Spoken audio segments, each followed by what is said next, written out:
and I also, in the last years, because you asked me what changed, is that I start building up an academy. Like I founded in 2008 an academy, it's the Academy of Inner Science, and there we give, many of these activities happen within this academy. And what's the academy called? Academy of Inner Science. Oh, Inner Science. Like a science that the awakening process is in a way also kind of an inner science. And that there is a kind of a spiritual competence that we can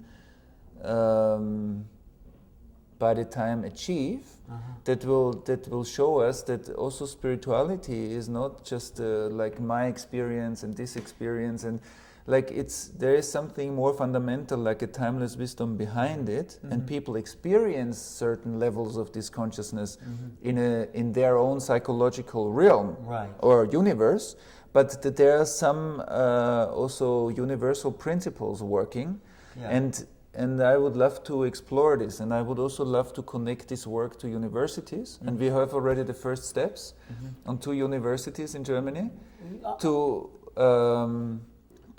create programs that will run parallel to the university degree. So you have an academic study and you have an inner work that will be offered to students at the same time. Wow. Because I think that the inner and the outer science together, this is very powerful. You know, if you have the leaders of the next generation already with all this wisdom,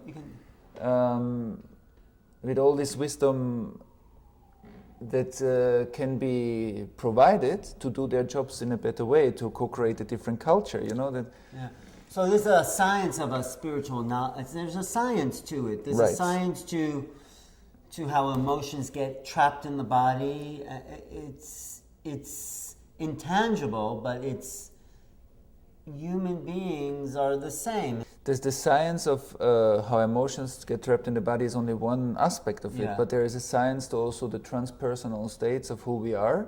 And in our day-to-day consciousness, many people do not connect or consciously connect to these levels that are also them, but not in their room or ceiling of experience. You know, if the ceiling is here, everything that is above the ceiling you don't see. Right, and you're not even aware of. You're not aware of it, so you don't consider this as real. Right. But if your ceiling lifts a bit, suddenly the world is bigger, and if it lifts a bit, the world is bigger. So there's so much more to grow into, which we call the future potential. Yeah.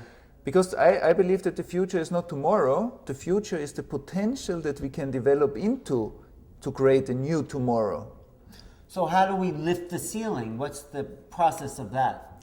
Now the process of that is, first of all, that we make it our priority, that there is even a possibility to lift the ceiling. Okay. So that we are aware of this, this how I see my life is not life, so this is only how I see my life. Yeah. So, but there might be many more things happening that I'm not aware of. Right. If I'm humble enough to make this a possibility, then I create already a door. And then, for example, meeting a teacher is a strong possibility. You need to meet sometimes people that have a higher ceiling than you are, which means they are living in your future. And if you, because even for me, if I meet a professor for mathematics, for higher mathematics on the university, this person is living in my mathematical future. Yeah.